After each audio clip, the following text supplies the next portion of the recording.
In this question, figure shows a hypothetical speed distribution of n gas molecules with function nv is equal to cv square for v0 to v0 and nv is 0 for v is greater than v0. Find an expression for c in terms of n and v0, the average speed of particles and the RMS speed of particles. यहाँ पे जो N V as a function, N जो कुछ function we का यहाँ पे दिया हुआ है, that is D N by D V. और D N by D V यहाँ पर क्या है? D N represents number of gas molecules having speeds in the range V to V plus D V. तो ये जो क्वेश्चन है, ये question kinetic theory of gases से रिलेटेड है और उसमें हम लोग यहाँ पर एक स्पीड का डिस्ट्रीब्यूशन ग्राफ पढ़ते हैं कि जो मॉलिक्यूल्स होते हैं उन मॉलिक्यूल्स का किसी टेम्परेचर पे एक स्पीड का डिस्ट्रीब्यूशन होता है और उसको मैक्सवेल डिस्ट्रीब्यूशन बोला जाता है. तो जो एक्चुअल डिस्ट्रीब्यूशन है वो तो मैक्सवेल कर्व के थ्रू होता है. ये जस्ट एक हाइपोथेटिकल दिया गया जिससे हमारी कैलकुलेशन थोड़ी आसान हो, बस कैलकुलेशन पर्पज़ से यहाँ पर एक ग्राफ दिया गया है, बाकी इसका रियल एग्जिस्टेंस नहीं है, इसीलिए हाइपोथेटिकल. जो रियल है वो तो है मैक्सवेल डिस्ट्रीब्यूशन ऑफ स्पीड्स. तो एक बार जस्ट मैं इसको यहाँ ड्रॉ कर देता हूँ. तो मैक्सवेल डिस्ट्रीब्यूशन में यहाँ पर कुछ इस तरह ग्राफ आता है. इसमें भी यहाँ पर ये D N upon D V है, जिसको मैं N as a function of V बोल रहा हूँ, वो है यहाँ पर वाई एक्सिस पे और यहाँ पर है वी. और ये जो ग्राफ है, दिस ग्राफ है समथिंग लाइक दिस, कुछ इस तरह के ग्राफ आता है यहाँ पर ये.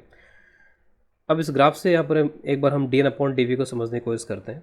तो जो D N upon D V है उसमें जो डी एन है वो यहाँ पर क्या रिप्रेजेंट कर रहा है? D N is number of gas molecules जिनकी स्पीड की जो रेंज है वो कहाँ से कहाँ तक है? वी से लेकर के वी प्लस डी वी. अगर मैं उसको यहाँ पर दिखाऊँ तो ये जो है यहाँ पर, सपोज़ मैं यहाँ पर एक इस तरीके का रेक्टेंगुलर स्ट्रिप ले रहा हूँ, उसमें यहाँ पर जो स्पीड है ये v है और यहाँ पर जो स्पीड है वो v प्लस डी वी, यानी कि जो इसकी विड्थ है इस रेक्टेंगुलर स्ट्रिप की वो हो जाएगी डी वी के बराबर. और ये जो हाइट है उस हाइट को मैं बोल रहा हूँ यहाँ पर D N upon D V. This height is D N upon D V. अगर मैं इसका एरिया निकालूँ तो दिस एरिया इज़, तो D N upon D V multiplied by D V, तो एरिया यहाँ पे हो जाएगा डी एन.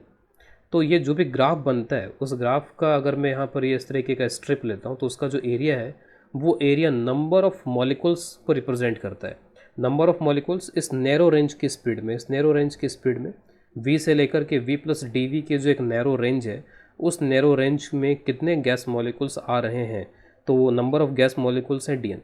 अगर मैं इस तरीके की एरियाज़ को यहाँ पर ऐड करता चला जाऊँ तो इस तरीके के स्ट्रिप्स आप लेते जाओ और उन सभी के एरियाज़ को ऐड करते चले जाओ. तो जब मैं इनके एरियाज़ को ऐड करता चला जाऊँगा तो ये मेरे को टोटल नंबर ऑफ मॉलिक्यूल्स दे देगा, टोटल गैस मॉलिक्यूल्स दे देगा, क्योंकि डी एन मॉलिक्यूल्स इस रेंज में है, डी एन मॉलिक्यूल्स रेंज में है, तो सारे डी एन ऐड करते जाएंगे तो इससे टोटल नंबर ऑफ मॉलिक्यूल्स हो जाएगा. तो ये जो एरिया है पूरा, this area is equal to number of gas molecules. ठीक है, ये जो एरिया है वो इसके बराबर होगा. जो एक्चुअल मैक्सवेल डिस्ट्रीब्यूशन है उसका जो एक तरीके से इक्वेशन होता है, मैथमेटिकल इक्वेशन होता है, that mathematical equation is not so simple. जितना सिंपल हमने यहाँ पे ले लिया है उतना सिंपल मैथमेटिकल इक्वेशन होता नहीं है. तो जस्ट फॉर इन्फॉर्मेशन, इसका जो D N upon D V या जिसको N as a function of V बोला जा रहा है, तो इसके जो इक्वेशन होती है that equation is 4 pi N. N यहाँ पर रिप्रेजेंट कर रहा है टोटल नंबर ऑफ मॉलिक्यूल्स, तो 4 pi N V square M divided by 2 pi K T raised to power 3/2 e raised to power minus M V square divide by 2 K T. यहाँ पर जो ये के टी वगैरह यहाँ पर इसमें दिख रहे हैं, के जो दिख रहा है वो बोल्ट्जमैन्स कांस्टेंट है और एम जो है वो एक गैस के मॉलिक्यूल का मास है, यहाँ पर जस्ट एक गैस के मॉलिक्यूल का मास. तो यहाँ पर इस तरीके का D N upon D V आता है यहाँ पे, उसका ग्राफ यहाँ पर ये बनता है, इस तरह ग्राफ बनता है यहाँ पर. तो मैक्सवेल का जो फंक्शन है इससे भी हम यहाँ पर जो RMS स्पीड है, जो एवरेज स्पीड है, जो मोस्ट प्रोबेबल स्पीड है, ये सब कैलकुलेट करते हैं. तो किस तरीके से कैलकुलेट की जाती है? जैसे किसी फंक्शन का जब मेरे को एवरेज निकालना होता है, जैसे मान लीजिए मेरे पास में कई सारे डेटाज हैं, जो स्पीड के डेटाज हैं. मान लीजिए कि मेरे पास ये डेटा है कि 10 मॉलिक्यूल्स ऐसे हैं जिनके पास में स्पीड है 5 मीटर पर सेकेंड, 4 मॉलिक्यूल्स इस तरीके के हैं जिनके पास में स्पीड है 2 मीटर पर सेकेंड, फिर उसके बाद लेट्स से कि 2 मॉलिक्यूल ऐसे हैं जिनके पास में स्पीड है 1 मीटर पर सेकेंड. इस तरीके से बहुत सारे डेटा हमारे पास में है. तो हम क्या करते हैं यहाँ पे, अगर मेरे को एवरेज निकालना है इनका, तो मैं यहाँ पे जैसे ये 10-10 मॉलिक्यूल्स हैं, तो 10 मॉलिक्यूल्स हैं, अगर मैं एक एक मॉलिक्यूल का ऐड करते जाता, यानी कि सबकी स्पीड को मैं यहाँ पर ऐड करता जाऊँगा और सबकी स्पीड को ऐड करके मैं यहाँ पर सिंपली नंबर ऑफ़ मॉलिक्यूल से डिवाइड कर दूँगा. तो अगर हम 5 मीटर पर सेकंड को अगर 10 बार ऐड करूँ तो 10 बार ऐड करने के बजाय मैं क्या करूँगा कि 5 जो स्पीड है वो 10 मॉलिक्यूल्स के पास में है, फिर यहाँ पे जो 2 स्पीड है वो 4 मॉलिक्यूल के पास में है, जो 1 स्पीड है वो 2 मॉलिक्यूल के पास में, इस तरीके से करके फिर मैं जो नंबर है उस नंबर से यहाँ पे डिवाइड कर दूंगा। तो नंबर यहाँ पे कितना है मॉलिक्यूल्स का, तो 10 + 4 14, 14 + 2 16। तो इससे मैं एवरेज निकाल सकता हूँ कि एवरेज स्पीड यहाँ पे कितना है। लेकिन ऑब्वियस है कि हम अपने इन केसेस में तो इस तरीके से नहीं कर सकते, हमें इस तरीके से नहीं पता है कि इतने का इतना है, इतने का इतना है, ऐसे नहीं पता है। तो यहाँ पर इसको किस तरीके से सॉल्व किया जाता है, तो इसके लिए हम इंटीग्रेशन टेक्निक का यूज़ करते हैं। कुछ ना कुछ हम एडिशन करना है यहाँ पर न्यूमरेटर में, तो एडिशन टेक्निक का यूज़ करेंगे। और एडिशन इस तरीके से करेंगे कि मैं बोलता हूँ कि जो डी नंबर ऑफ मॉलिक्यूल्स हैं उनके पास में जो स्पीड है वो ऑलमोस्ट v है, यानी कि इस रेंज में v से लेकर v + dv है, तो उसको मैं बोल दूंगा कि उनके पास में स्पीड जो है वो v है। इस तरीके के आप यहाँ पे पेयर्स बनाते हो, जैसे पेयर्स में यहाँ पर बनाते जा रहा था वैसे ही आप यहाँ पे इस तरीके के जो टर्म्स हैं वो टर्म्स जनरेट करते जाओ और उनको ऐड करते जाओ। तो ऐड करने का मतलब हो जाएगा इंटीग्रेशन, और नीचे यहाँ पर एक तरीके से टोटल नंबर ऑफ मॉलिक्यूल्स आ जाएंगे। तो ये वी एवरेज निकालने का तरीका हो जाएगा। तो अगर मैं इस फंक्शन के लिए भी इसका यूज़ करूँ तो जो हमें पता होता है 8RT/πm, वो आंसर यहाँ पर आ जाएगा इसमें। फिर इसके अलावा अगर मैं RMS निकालना चाहूँ तो RMS बेसिकली होता क्या है, v² का एवरेज निकालते हैं और एवरेज निकालने के बाद में उसका स्क्वायर रूट ले लिया जाता है। तो अल्टीमेटली आपको पहले तो v² का एवरेज निकालना है। तो अगर v² का एवरेज निकालना है सबको स्क्वायर करते जाएंगे फिर यहाँ पे, तो यहाँ पर बस क्या हो जाएगा v² आ जाएगा। तो अगर मेरे को RMS निकालना है तो ये स्क्वायर रूट ऑफ इस पूरे का यहाँ पर ये, तो v² का एवरेज मेरे को यहाँ पे निकालना है तो v² dn इंटीग्रेशन, ठीक है, बस v is replaced by v², इस तरीके का हो जाएगा।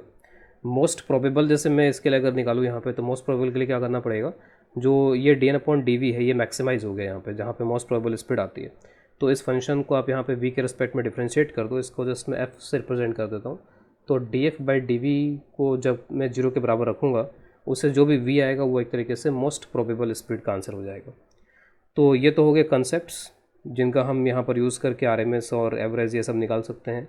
अब उनको मैं इस क्वेश्चन में अप्लाई कर रहा हूँ, और इस क्वेश्चन में बस इस क्वेश्चन का पर्पज़ यही है कि हम इस कैलकुलेशन को सीख जाएं कि ये कैलकुलेशन होती कैसे है, और फंक्शन इसीलिए जस्ट आसान सा दिया गया है यहाँ पर जिससे हम कैलकुलेशन कर पाएँ मैथमेटिकली। तो ठीक है, कैलकुलेशन करते हैं। तो पहला मुझे तो यहाँ पर ये कैलकुलेट करना है जो कांस्टेंट c है वो कितना है।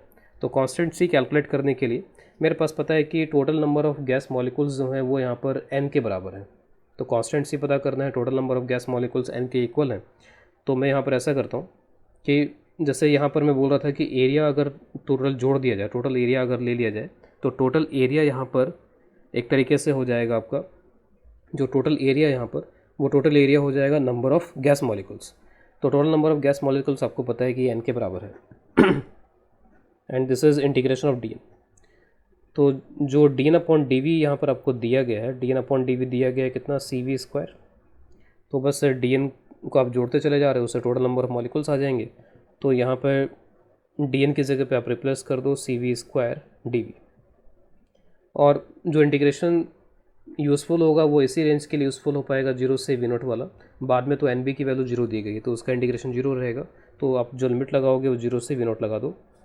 फिर उसके बाद बस सिंपल से कैलकुलेशन c v³/3, तो v0³/3 हो जाएगा यहाँ पर ये, और इससे c का जो आंसर आएगा वो हो जाएगा 3n/v0³। तो this is the answer for c।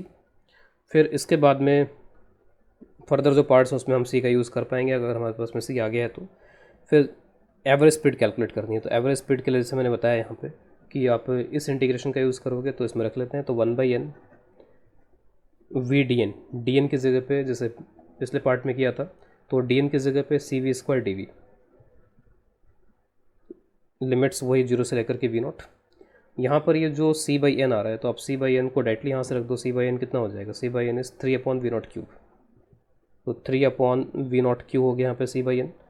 Integration करना पड़ेगा v³ का, तो v³ का इंटीग्रेशन हो जाएगा v4/4, तो v0 4/4 आ जाएगा लिमिट रखने के बाद में, तो it will be 3/4 of v0। तो this is the answer for average speed. तो एक बार अगर हमें ये आइडियाज़ क्लियर हैं तो कैलकुलेशंस में कुछ खास है नहीं इसमें। इसके बाद में आप पहले तो v² का एवरेज निकाल लो। First you calculate the average of v², और जो भी आंसर आएगा उसका स्क्वायर रूट ले लेंगे तो वो हो जाएगा v/RMS। ठीक है, तो it will be 1/n v² dn, ठीक है, v² dn ये बनेगा। डी एन की जगह पे आप वापस रिप्लेस कर लेंगे, तो डी एन की जगह पे मैं यहाँ पर रख सकता हूँ C V square D V. C by N की जगह वापस आप रिप्लेस कर दो 3/v0 क्यूब, और अब क्या और इंटीग्रेशन करना पड़ेगा, सी को तो बाहर दिया जा चुका है, तो वी फोर का हो जाएगा v5/5, तो v0 5/5 यानी कि 3/5 v0 स्क्वायर, ये हो गया। लेकिन इसका स्क्वायर रूट लेना नहीं भूलना चाहिए हमें यहाँ पर, तो V R M S is square root of V square का एवरेज, तो स्क्वायर रूट लेंगे तो इट इज़ √3/5 v0, और इसको अगर आप इस तरीके से लिखेंगे तो डेसिमल्स में 0.775 ऑफ v0 है यहाँ पर ये, और ये जो आया था वो था 0.75 ऑफ v0। तो ये इनके फाइनल आंसर्स।